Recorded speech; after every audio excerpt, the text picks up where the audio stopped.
This is Jamie Drummond for Good Food Revolution. I am here with Sebastián Zuccardi, who is joining us in Toronto. He's just been speaking to the LCBO product consultants.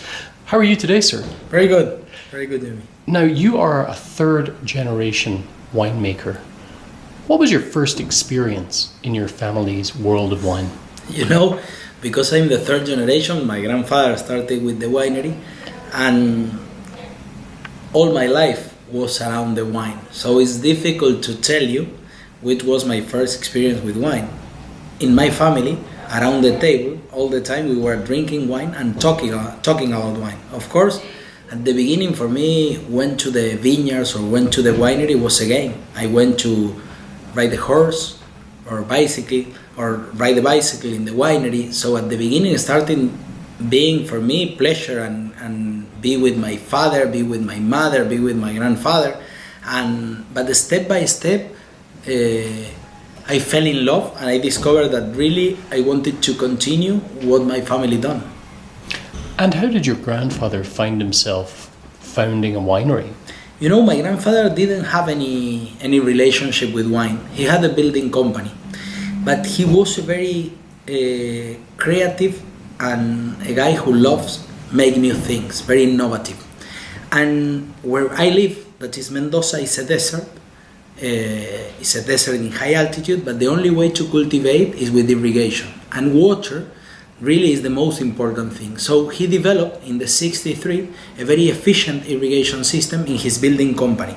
And he bought a piece of land near to Mendoza, but his idea was not to cultivate grapes. His idea was plant a vineyard, put his irrigation system, and show to other growers how his irrigation system worked. Oh, it was a way to sell his irrigation like system. A showroom. Right, okay, and yes. Yeah. Luckily for me, he fell in love with agriculture and he discovered that his passion was cultivate vineyards. And I remember always my grandfather going with me and my brother and my sister to the limit, to the vineyard, and show us the desert and told us the fight of the agriculture guy is to control the desert that never go into the vineyard. And his passion, he discovered really that his passion was the viticulture. So your family has seen a veritable explosion in the Argentinian wine industry. Yes, because then my father joined the company, and was my father who really pushed the limits of the family. The family started making wines, and was my father also who really in the 90s go out and start exporting the wines. And this was the big growth of the family in terms of the name and in terms of production. Now, Malbec has become synonymous with your country now. But I was also interested to see that you are quite passionate about some of the other grapes that you have at hand, notably Bonarda, a grape that is quite close to my heart, and I believe that you're quite fond of it yourself.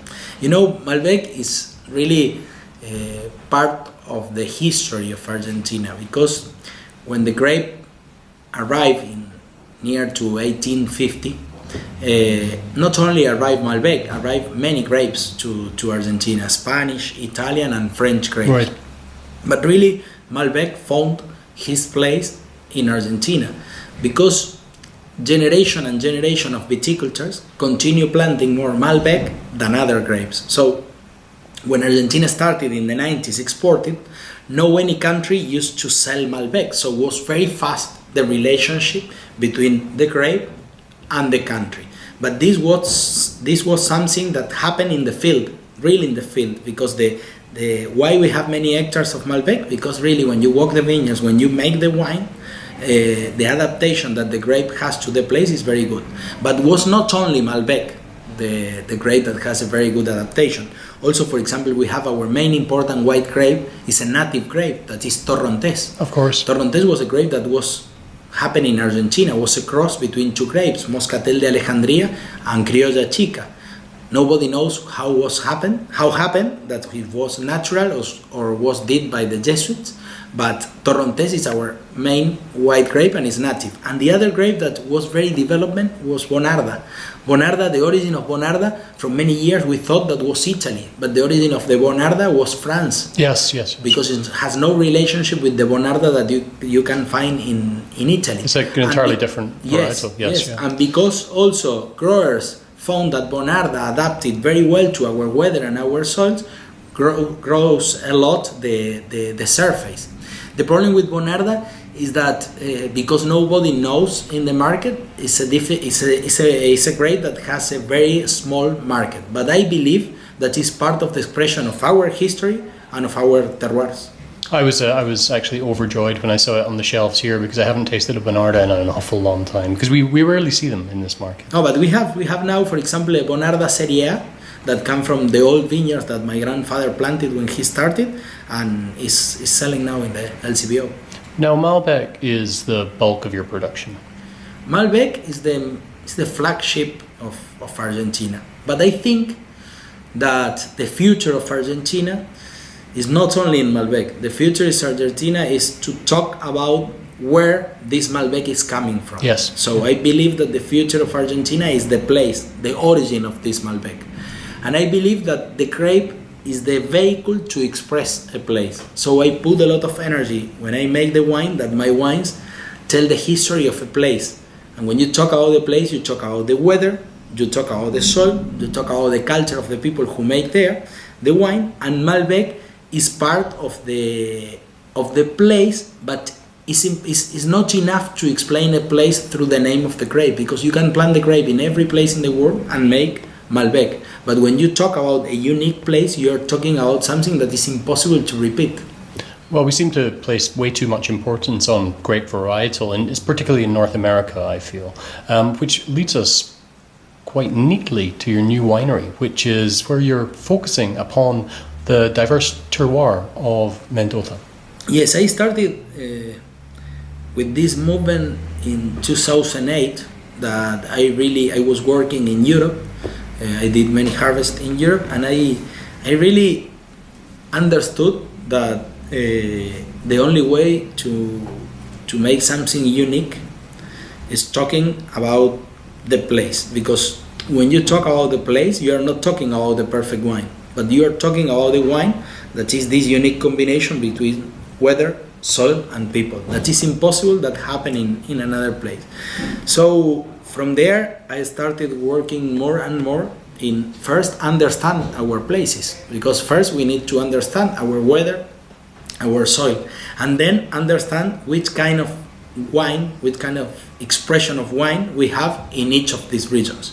But I believe when people ask me what is coming after Malbec, I think it's coming more Malbec, but communicating in a different way, talking about the places. So terroir-driven wine. Yes, because when you make a Malbec from, for example, in the Uco Valley, from Gualtallarí or from Altamira or from San Pablo, you have three completely different wines. And one thing that is very interesting of Malbec is that the grape read very well the places. It's very, for me, like crystalline, that you can see the place, the grape live that the place express. So for that is one of the key that I think Malbec is so good grape for Argentina.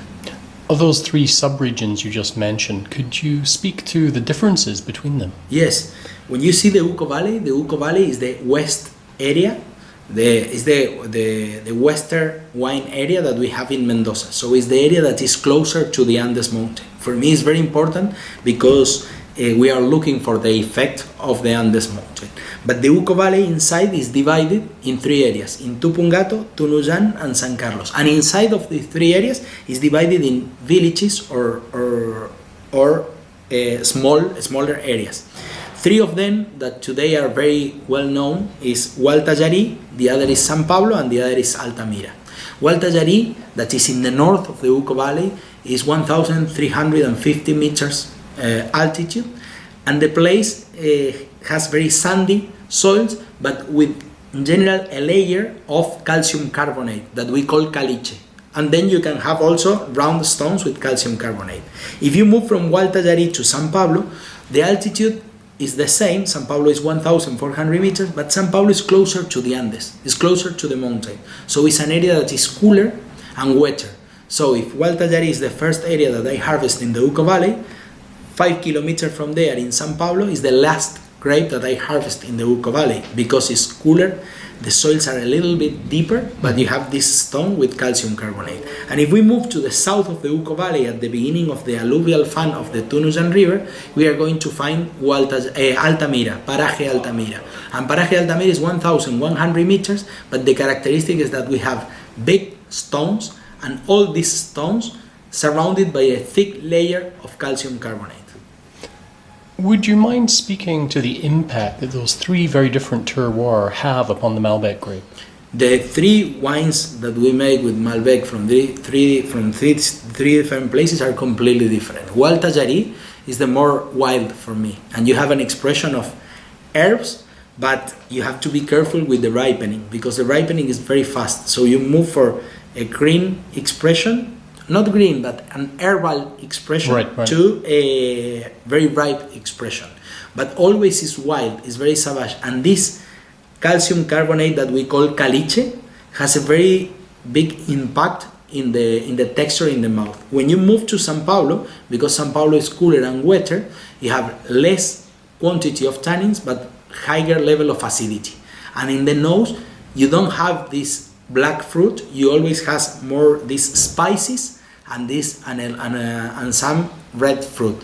But our wines that are 5 kilometers of difference are completely different. And when you go to Altamira, that you go down to 1,100 meters, in general, you have more fruit in the wine, you have more red fruit, you have also black fruit, depend when you harvest.